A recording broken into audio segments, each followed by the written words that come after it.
Salut, salut, que la grâce et la paix du Seigneur soient avec toi.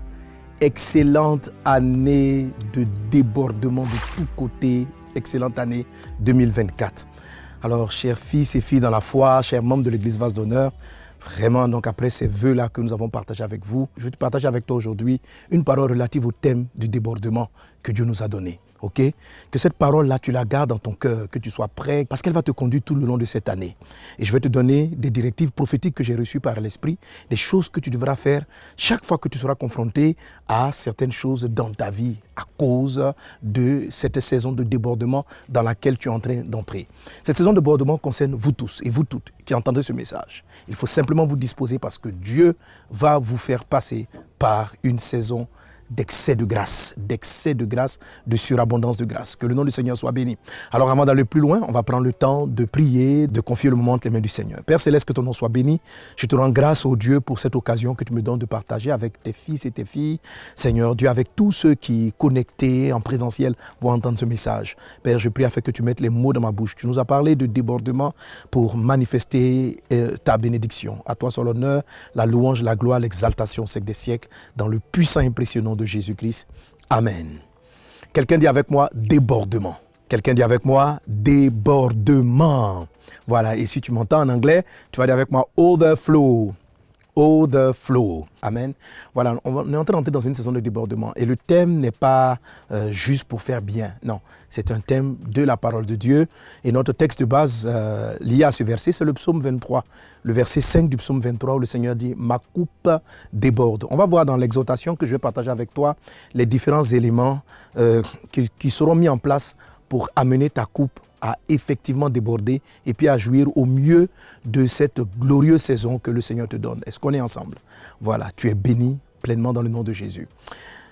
Alors, pourquoi d'abord même ce thème? Et tu as dû le voir aussi avec le dévotionnel de cette saison. On l'appelle plus dévotionnel, le boost. Quelqu'un dit avec moi le boost. Voilà. Donc on a fini avec les dévotionnels. Maintenant on est dans des boosters. On est avec le boost. Alors tu as dû voir que la collection des boosts de cette année est appelée Béni pour bénir.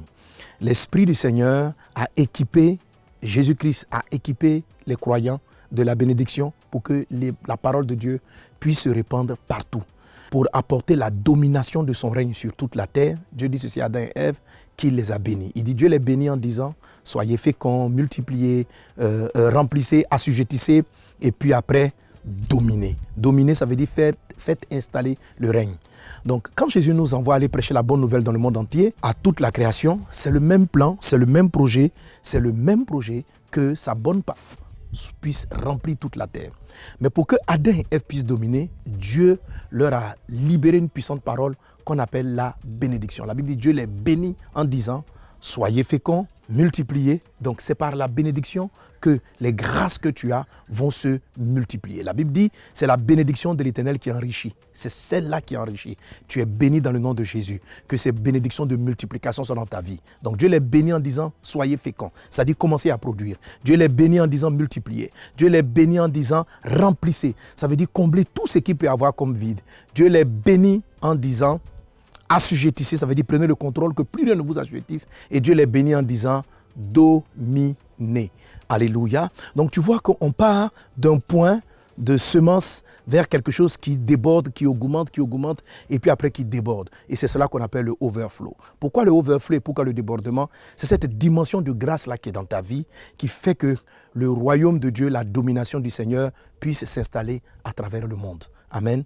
Notre but ultime, ce n'est pas de nous enrichir seulement. Ce n'est pas de te donner beaucoup d'argent, tout cela. Le but de Dieu, c'est de te donner abondamment de richesses pour que tu participes abondamment à l'œuvre de Dieu. Le Seigneur dit que le Seigneur peut pouvoir bien au-delà de nos besoins afin que nous puissions aussi pourvoir aux besoins des autres, c'est-à-dire aux besoins de l'évangélisation. Donc le overflow, c'est notre manière de traduire, nous sommes bénis et la bénédiction va déborder de nous pour pouvoir faire installer le royaume de Dieu autour de nous. Que cette saison, le Saint-Esprit t'utilise, Dieu t'utilise puissamment afin que ta vie puisse illuminer ton environnement, qu'au travers de toi, les malédictions soient neutralisées. Cette saison va beaucoup travailler sur la neutralisation des malédictions et la manifestation du débordement qui neutralise les malédictions et qui fait avancer le royaume de Dieu. Tu es béni dans le nom de Jésus. Amen.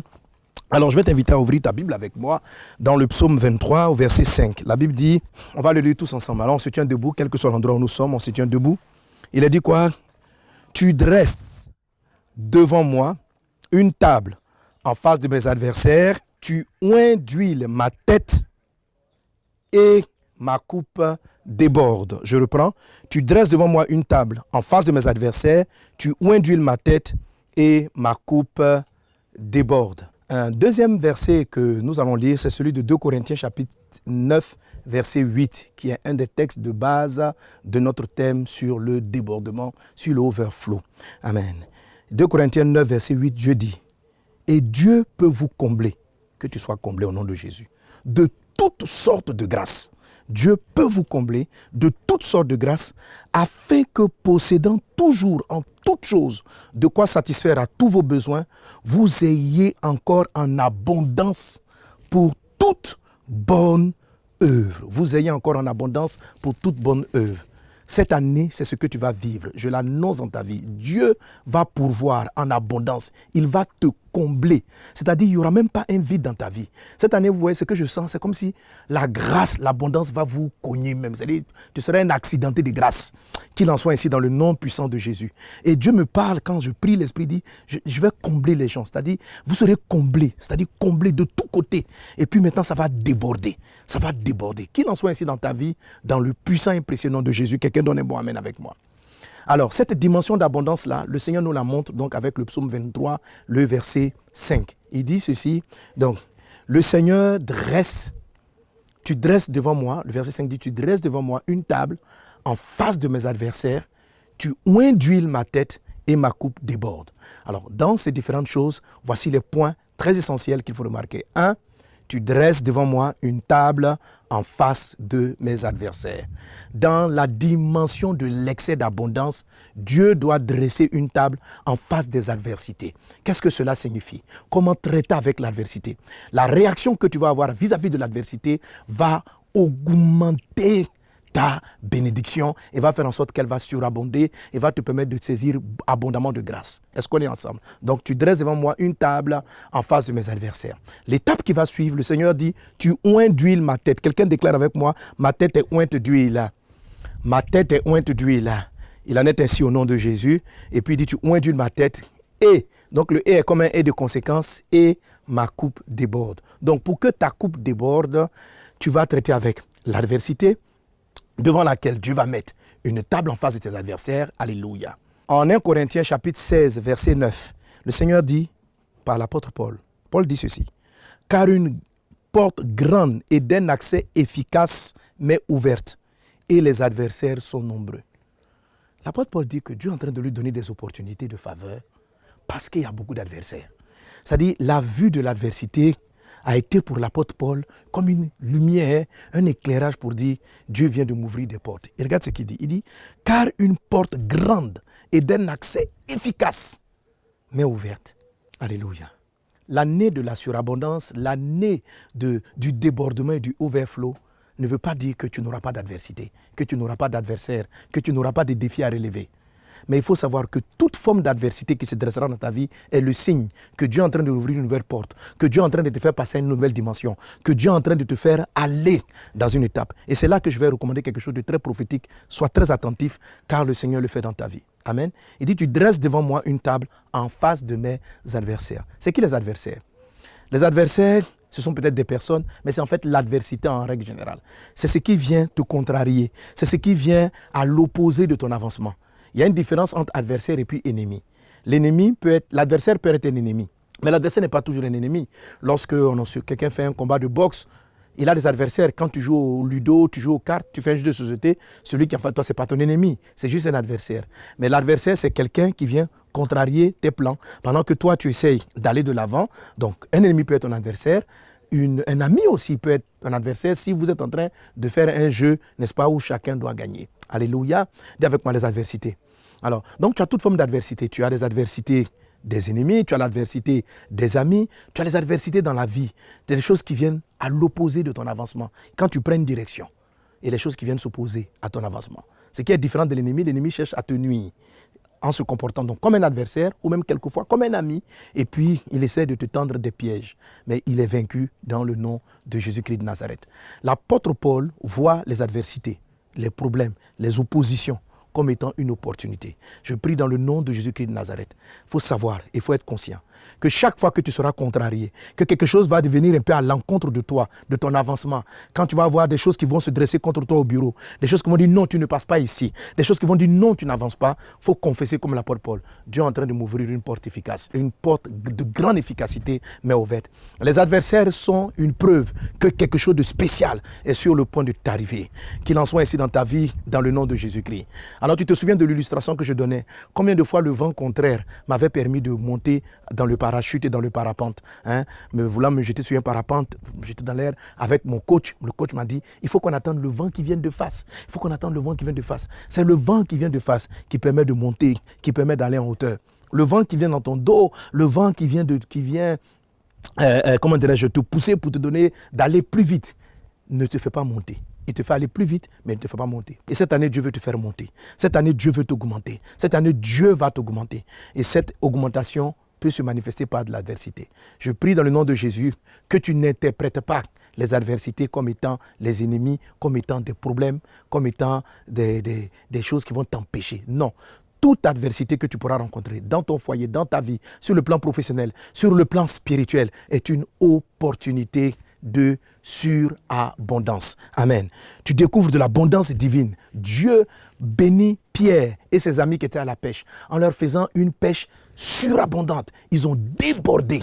Pourquoi ils ont débordé? Mais juste avant ça, ils ont eu une adversité. C'était quoi l'adversité? Toute la nuit, ils ont fait la pêche, ils n'ont rien pris. C'était une adversité. Ils étaient en train d'aller à la pêche. Et l'absence de poisson leur a permis non seulement de découvrir Jésus, mais l'absence de poisson leur a permis de découvrir la puissance de Jésus et ils ont connu le débordement divin. Je déclare dans le nom de Jésus-Christ que toute forme d'adversité que tu connaîtras durant cette année 2024 soit pour toi l'occasion de connaître des pêches miraculeuses. Qu'il en soit ainsi dans le nom de Jésus-Christ de Nazareth. Que toute forme d'adversité que tu connaîtras soit une opportunité pour toi. Je prie dans le nom de Jésus-Christ qu'à compter de ce message, tu ne regardes plus aucune adversité durant 2024 comme étant un problème, mais que tu vois ça comme étant une clé pour que Dieu puisse t'augmenter, pour que Dieu puisse te faire aller de l'avant. Bénis Dieu pour toutes les adversités, car ton Dieu déclare que tes adversités sont des échelles, sont des marches d'escalier pour te faire aller plus haut. Tu es béni au nom de Jésus-Christ de Nazareth. Alléluia. Donc vive les adversités. Amen. Alors il y en aura. Et n'oublie pas les prophéties qui ont dit il y aura des scandales concernant certains hommes de Dieu, mais n'y mêle pas ta langue. Fais attention lorsque tu vas voir certaines personnes confrontées à des adversités dans leur vie, garde-toi de les critiquer, garde-toi d'apporter un jugement. Toi, bats-toi par rapport aux adversités auxquelles tu es confronté, garde le calme et laisse Dieu opérer et te donner la table. Chaque adversité est un signe que Dieu te fait passer à un autre niveau d'abondance et cette saison, tu dois le voir et tu vas le voir. Il en est ainsi au nom de Jésus-Christ. Alors tout à l'heure, je prenais pour exemple la pêche miraculeuse. Tu sais qu'il y a deux pêches miraculeuses dans la parole de Dieu. Il y en a deux. La première en Luc chapitre 5, la seconde en Jean chapitre 21. La première en Luc chapitre 5, on retrouve dans plusieurs évangiles. Jésus rencontre Pierre et il lui dit, jette le filet. L'apôtre Pierre dit au verset 5, nous avons fait la pêche toute la nuit et nous n'avons rien pris. Mais sur ta parole, je vais jeter le filet. Donc tu vois que l'apôtre Pierre, en parlant, a fait juste la remarque de Seigneur Jésus, on a échoué toute la nuit, mais bon, comme tu dis ainsi, on va y aller. Et il jette le filet. La Bible dit qu'il a pris de grands poissons, beaucoup de grands poissons. Et le texte dit, en continuant dans Luc chapitre 5, que les filets se rompaient. C'est-à-dire qu'il y a eu donc un débordement. Que Dieu te fasse connaître un débordement, que tes filets, ton compte même soit saturé, tu ne sais même pas où tu vas mettre les choses. Je le déclare sur ta vie. Donne un bon amen à ces paroles-là. Je dis que Dieu te fasse, c'est la bénédiction même te sert, tu es comblé, c'est le mot comblé, qu'il en soit ainsi dans ta vie, au nom puissant de Jésus-Christ. Amen. Alors, qu'est-ce que dit le Seigneur dans sa parole? Alors, ce qu'il te dit, c'est que dans cette histoire, les filets se rompaient. En Luc chapitre 5, les filets se rompaient. En Jean chapitre 21, Jésus est arrivé, les disciples ne savaient pas que c'était Jésus, il était mort, c'était à sa résurrection. Et puis, il leur dit, enfants, jetez le filet du côté droit de la barque. Et ils lui obéissent automatiquement, sans même être convaincus qu'il s'agissait de Jésus. Ils obéissent simplement, ils ne mentionnent pas qu'ils avaient échoué toute la nuit, parce que là encore, toute la nuit, ils n'avaient pas eu de poisson. Et puis, ils jettent le filet, et la Bible dit qu'ils ont pris plein de grands poissons. Ils étaient dans le débordement. Et la Bible dit, quoi qu'il y ait autant de poissons, les filets ne se rompaient pas. Donc Dieu fait ressortir la notion d'un filet qui s'est rompu et de filet qui ne s'est pas rompu. Le filet qui s'est rompu veut dire qu'il y a des poissons qui ont pu s'échapper. Le filet qui ne s'est pas rompu veut dire qu'aucun poisson n'a pu s'échapper. Je prie dans le nom de Jésus-Christ que le débordement dont tu vas bénéficier, qu'aucune des grâces ne t'échappe, qu'aucune ne s'éloigne dans un filet, parce que tellement tu seras surpris, tellement tes mains ne pourront pas posséder les choses que tu vas te donner. Que le Seigneur t'accorde la capacité de posséder les choses qu'il va faire dans ta vie. Le débordement n'est pas un simple souhait, c'est une chose que Dieu m'a dite, et toi qui entends les paroles et qui crois, cela va s'accomplir dans ta vie en 2024. Maximise, la Bible dit au temps favorable, Dieu t'exauce. Le temps d'accomplissement, de réalisation est venu et va se manifester pleinement dans ta vie. Je te donne cette parole-là pour que tu ne laisses rien tomber. Que toutes les bonnes paroles que Dieu a dites, comme il est dit dans le livre de Josué, Josué 21, 45, il dit de toutes les bonnes paroles que l'Éternel avait dites à la maison d'Israël, aucune ne resta sans effet, toutes s'accomplirent. Toutes les bonnes paroles qu'il avait prononcées, toutes se sont accomplies.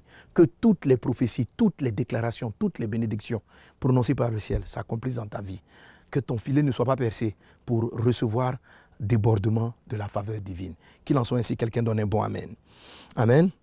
Alors, comment est-ce que tu vas faire maintenant pour ne pas perdre cette grâce? Premièrement, je te dis tantôt, l'adversité va venir, ça c'est l'opportunité pour toi d'aller de l'avant. La deuxième chose, c'est qu'il dit ceci, quand l'adversité vient, tu dresses une table en face de mes adversaires. Donc chaque adversité, que ce soit une adversité amicale, que ce soit même l'adversité de la vie, tu sais, pour qu'une équipe de football même joue son meilleur football, il faut qu'elle ait un meilleur adversaire. Donc, quelle que soit la forme d'adversité, il y a une chose que Dieu fait avant de faire déborder ta coupe, c'est de te donner la table. Dis avec moi la table. Dis avec moi la table.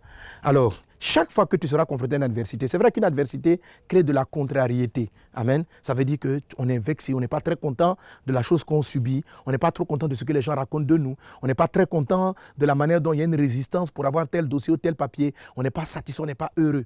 Mais quand ces choses-là vont se passer, s'il te plaît, ma fille, mon fils, n'oublie pas, je te donne ce conseil par l'esprit, car c'est Dieu qui m'a donné ce verset. Prends le repas du Seigneur. Prends le repas du Seigneur. Amen. Physiquement, viens à la table du Seigneur. Et dis donc, tu dresses devant moi une table en face de mes adversaires. Amen. Et c'est ce qu'on va faire maintenant. On va prendre maintenant le repas du Seigneur. On va prendre maintenant la Sainte Seine. Amen. Alors, je vais me tourner vers la table de la Sainte Seine. Pendant que la Sainte Seine est en train d'être distribuée partout, alors, mais ce que je suis en train de dire, c'est que tu dois le faire chaque fois que tu es confronté à une adversité, quelle que soit la forme de l'adversité. Tu dis, Seigneur, je viens communier avec toi. Alors, la table du Seigneur, c'est la table de la communion. C'est la table de la communion. Jésus l'appelle la communion. Il ne s'agit pas simplement de venir manger du pain ou de venir boire un fruit de la vigne. Non, il s'agit d'entrer en communion avec le Seigneur face à l'adversité. C'est ça le but de la table. Donc, ne te limite pas à prendre un corps et puis le vin, mais communie avec le Seigneur. Passe du temps avec le Seigneur.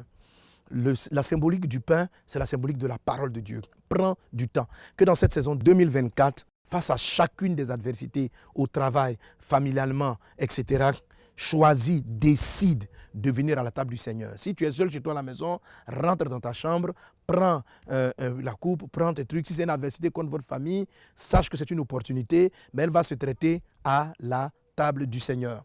Et lorsque tu auras dressé ta table, s'il te plaît, ne prends pas simplement le pain sans discerner le corps du Seigneur. C'est-à-dire sans prier pour que Dieu, dans sa communion avec toi, te dise ce qu'il va faire de l'adversité à laquelle tu es confronté.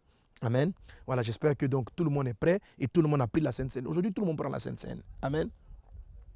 Alléluia. Alors la Bible dit que Jésus-Christ, dans la nuit où il a été livré, a pris du pain. Ça veut dire quoi? Jésus, la nuit où il a été livré, autrement dit, le jour où il a été confronté à la plus grande adversité, là où le diable venait le combattre de face pour essayer de le tuer, ce que Jésus-Christ a fait, c'est qu'il a communié, il est monté à la chambre haute avec ses disciples et il a pris la Sainte Seine. La Bible dit, le jour où il a été livré, il a commencé par la communion pour aborder cette adversité. Et nous allons prendre cette Sainte Seine de manière prophétique devant toute forme d'adversité qui sera devant nous en 2023. Alléluia. La Bible dit, il a pris du pain, il a rendu grâce. Seigneur Jésus, je veux te dire merci. Merci pour ce corps. Merci pour ta vie. Merci parce que tu es mort à la croix pour nous sauver, pour nous justifier, pour nous laver. Nous te rendons grâce vraiment pour toutes choses. Béni sois-tu, Père. Merci, Seigneur Jésus-Christ. Merci, Père. Après avoir rendu grâce, dit l'Écriture, il a pris, il a rompu, il a partagé et il dit ceci. Dis avec moi, Seigneur, merci pour ton corps qui a été brisé pour moi, afin de me sauver, afin de me guérir. Par tes meurtrissures, j'ai été guéri. Merci pour cette victoire. Je communie avec ton corps au nom de Jésus. Amen.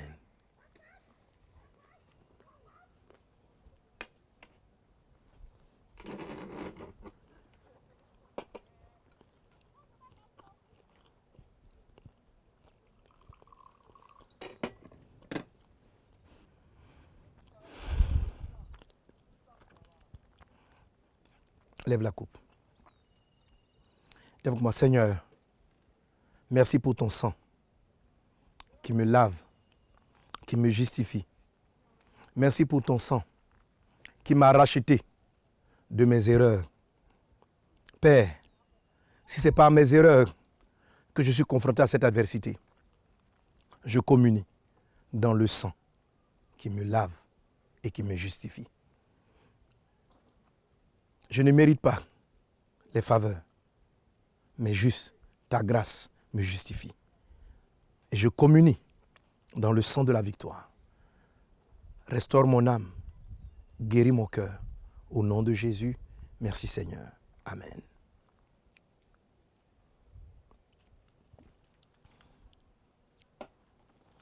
Alléluia. Quelqu'un donne un bon Amen. Merci Père pour ta grâce. Merci Seigneur pour le repas. Merci Seigneur pour cette sainte scène. Merci pour toutes choses. Alors, qu'est-ce que Dieu fait à la table? Dis avec moi la table. Donc, chaque fois que tu seras confronté à une adversité en 2024, rentre dans ta chambre, viens au culte, viens au culte, viens au culte et viens communier avec la Sainte Seine. Il ne faut pas prendre la Sainte Seine de manière superficielle. Prends-la avec discernement, avec la crainte de Dieu, avec le repas. La Sainte Seine symbolise ces éléments-là. Le pain, qui est le symbole de la parole, le symbole du corps de Christ, et le vin, le symbole du sang de Jésus qui a coulé, c'est aussi le symbole du Saint-Esprit. Amen. C'est ce qui va nous permettre d'enchaîner avec « Tu oins d'huile ma tête ». Alléluia. Alors, la Sainte Seine prophétique, comme on vient de la faire, est très importante pour ta victoire du débordement excessif. Parce qu'elle va traiter avec une chose, surtout l'aspect du sang. Surtout l'aspect du sang. Et aussi des meurtrissures de Jésus, c'est-à-dire le corps brisé. Le sang de Jésus nous justifie. C'est par le sang de Jésus qu'on bénéficie de la grâce, d'une grâce inestimable. J'ai envie de dire même une grâce qui est injustifiée. C'est quoi la grâce? La grâce, c'est que Dieu nous donne au-delà du travail qu'on a fourni. Si quelqu'un a travaillé pour 1000, Dieu vient puis lui donne 1 milliard. Est-ce que c'est juste? Ce n'est pas une juste rémunération. La grâce de Dieu, parce que c'est le débordement de grâce cette année. La grâce de Dieu, on sait que c'est une faveur imméritée, mais elle devient excessive dans la façon dont tu traites avec toi-même la justice, ou je dirais plutôt les injustices. Dernièrement, pour ceux qui ont suivi le message que j'ai donné à la fin de la série sur la fidélité, vous avez ce passage de Luc chapitre 16. Le Seigneur dit ceci: si vous n'avez pas été fidèle dans les richesses injustes, qui vous confiera les véritables? Il y a 4 sens qu'on peut donner au terme richesse injuste. L'un de ces sens, c'est que les injustices contiennent de la richesse. Il y a de la richesse dans le traitement qu'on a vis-à-vis des choses injustes que nous subissons. L'apôtre Paul dit en 2 Corinthiens chapitre 6 à des chrétiens. Il leur dit ceci: pourquoi ne supportez-vous pas quelques injustices? Un autre passage encore très intéressant, c'est celui de 1 Pierre chapitre 2, verset 19. Pierre dit, au verset 18, il dit: serviteurs, soyez soumis en toute crainte à vos maîtres, non seulement à ceux qui sont bons et doux, mais aussi à ceux qui ont un caractère difficile. Et puis il arrive au verset 19, il dit: car c'est une grâce que de supporter des afflictions par motif de conscience envers Dieu quand on souffre injustement. Il dit lorsqu'on souffre, lorsqu'on nous dit des choses qui sont injustes, l'apôtre Pierre dit c'est une grâce. C'est une grâce. Il existe une grâce dans des situations injustes que nous traversons. Ok? Et ça, il faut savoir que la croix de Jésus, la sainte scène qu'on a prise, c'est de manière injustifiée, injuste que Jésus-Christ est mort. Dieu veut te faire participer à ces grâces surabondantes. Il ne va pas te faire vivre toutes les injustices qu'il a subies. Mais le fait que toi-même, tu as été gracié, lorsque les adversités se sont contre toi, ton âme peut être frustrée, ton âme peut être vexée. Quand tu arrives à la Sainte Seine, que tu prends le repas du Seigneur, tu dis, Seigneur, je prends ton sang. Ce sang-là qui a supporté, cette âme qui a supporté les injustices, qui a aimé quand on le détestait, qui a aimé, qui s'est approché lorsqu'on le rejetait. Je prends ce sang en moi. Que tes sentiments soient miens. Quand tu prends la Sainte Seine, tu peux communier dans cet esprit-là. Si le type d'adversité auquel tu es confronté est blessant, vexant, frustrant et atteint ton âme, tu seras dès lors ce qu'on appelle la fidélité dans les richesses injustes. La Bible dit que si vous êtes fidèle dans les richesses injustes, on vous confiera les véritables. Et c'est quoi la véritable richesse? C'est la grâce surabondante. C'est la grâce débordante. Alléluia. Ce ne sera pas par ta force, mais ce sera par la puissance du Saint-Esprit. Supporter des injustices, ce n'est pas facile. Ça ne veut pas dire qu'il ne faut pas te faire justice. Ça ne veut pas dire qu'il ne faut pas demander la justice. Si tu subis un procès, quelque chose d'injuste, va demander justice. Mais si cette justice-là ne vient pas vite, ne rentre pas dans l'aigreur, ne devient pas amère, laisse Dieu te justifier lui-même par le travail de son sang. Et cette justification qui va venir va te donner de la surabondance. Il n'y a jamais eu de procès pour justifier Joseph concernant ce que Madame Potiphar avait fait contre lui. Il n'y a pas eu de justice concernant ce que les frères de Joseph lui avaient fait, mais il y avait la justice de Dieu. Dieu allait l'élever au-dessus de Potiphar, au-dessus de sa femme, au-dessus de ses frères. Et eux tous se sont prosternés devant lui. La justice de Dieu va se manifester pour toi. Dieu ne va pas traiter un petit procès pour lequel on a menti contre toi. Non, il va te placer au-dessus. Je me pose souvent la question, comment devait être Madame Potiphar lorsqu'elle a appris que son ancien boy est devenu le patron de son mari, est devenu leur patron? Comment elle devait-elle se tenir? Joseph n'a pas eu l'opportunité d'être justifié de cette tentative de viol. Mais Dieu lui a rendu justice par une grâce élevée. De la prison, il se retrouve au sommet. C'est ce que Dieu fera dans ta vie. Il y a des combats que tu veux livrer. Tu sais que tu tentes de te donner, de faire comprendre et les gens te refusent la justice. On te refuse le droit. Garde le silence. Viens à la table du Seigneur. Prends la Sainte Seine dans cet esprit et tu vas voir ce que Dieu va faire. Et tu dresses une table en face de mes adversaires. Donc on a vu la notion d'adversaire, la notion donc de la table et la communion en face des adversaires. Et la troisième chose, tu oins d'huile ma tête. Alléluia. Cette saison, recherche l'onction, recherche le Saint-Esprit. La gestion abondante de l'onction, de la grâce, c'est le Saint-Esprit qui va t'aider. Ok? Tu as besoin d'être recouvert du manteau de Dieu. Et à l'instant, je parle, la puissance du Seigneur vient sur toi. L'onction qui arrive sur vous en cette saison est une onction prophétique. Tu vas entendre la voix de Dieu. Il a dit dans le passage qu'on a lu tantôt, qu'on lisait tantôt, dans le livre de Josué 21, il dit, chacune des paroles que Dieu avait prononcées, tu entendras des paroles. En plus de celles que je déclare, tu entendras des paroles dans le silence. Tu entendras des paroles quand tu vas adorer. Tu entendras des paroles quand tu vas chercher la face de Dieu. Et Dieu va mettre une onction d'huile. À l'instant où je parle, l'onction vient sur toi. L'onction vient sur toi. Le manteau vient sur toi. Il dit, tu oins d'huile ma tête. Tu oins d'huile ma tête. Alors là où tu es, chacun d'entre vous, on va tous se tenir debout. On va tous se tenir debout. Et on va demander, Seigneur, accorde-moi l'onction pour cette saison. Accorde-moi ton onction. Accorde-moi ta force. Réveille-moi de grâce. Réveille-moi. Réveille-moi. Lembraso katarianda rababrada slorianta bradase. Rabrakata rababrada slorianta brada soro baralaka. Rianda brada soro barala clorianda baba shekete. Raide sereba katarianda brada soro baralakun. Rinda brada sere baralakata la babra. Saint-Esprit, toi qui m'as donné cette parole pour ton fils, pour ta fille, merci pour l'onction que tu déverses dans nos vies au nom de Jésus. Au nom de Jésus. Rebrazoro baralakunta la baba. Le manteau de Dieu est sur toi. La grâce de Dieu est sur toi, là où tu te tiens. Qu'une présence divine vienne sur vos vies. Fils et filles dans la foi, vous recevez un manteau pour cette année 2024. Il déclare dans sa parole, tu oins d'huile ma tête. Tu oins d'huile ma tête. Tu oins d'huile ma tête. Déclare-le, tu oins d'huile ma tête. Dis mon Père, tu oins d'huile ma tête. Tu oins d'huile ma tête. Dis avec moi, je reçois cette onction, Jésus. Je reçois ton onction. Je reçois ton esprit. Je reçois le revêtement. Je reçois le revêtement. Je reçois le revêtement. Je reçois ce revêtement. Je reçois le revêtement de ma saison. Je reçois le revêtement pour l'abondance. Je reçois le revêtement du débordement. Je reçois le revêtement du overflow. L'onction, le Saint-Esprit déborde de moi. Je suis revêtu du Saint-Esprit. Je suis revêtu du Saint-Esprit. Qu'il en soit ainsi maintenant, maintenant, maintenant, maintenant, maintenant, maintenant, maintenant. Et je confesse ceci. Le Seigneur dit, Ésaïe chapitre 11, verset 1, « Puis un rameau sortira du tronc d'Isaïe et un rejeton naîtra de ses racines. L'Esprit de l'Éternel reposera sur lui. » Que le Saint-Esprit repose sur toi. Le Saint-Esprit repose sur toi. Le Saint-Esprit repose sur toi. L'Esprit du Seigneur repose sur toi. La grâce divine repose sur toi.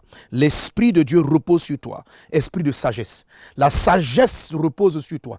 La sagesse pour résoudre tout problème en 2024 repose sur toi. La sagesse repose sur toi. C'est un esprit de sagesse que tu as reçu pour résoudre tout problème. Il n'y aura aucune difficulté. Il n'y aura aucun challenge. Il n'y aura aucun obstacle qui pourra te vaincre. Tu recevras instantanément le mot, les paroles de sagesse, la sagesse pour traiter, que ce soit tes défis professionnels, que ce soit les défis pour prêcher l'évangile, pasteur, prophète, là où je vous envoie prêcher la parole de Dieu, la sagesse est sur toi, la sagesse t'ouvre les portes, la sagesse te montre comment résoudre les choses. Reçois le revêtement de sagesse au nom de Jésus-Christ. Esprit de sagesse et d'intelligence, tu es divinement intelligent, tu as la solution aux problèmes et tu sais les appliquer.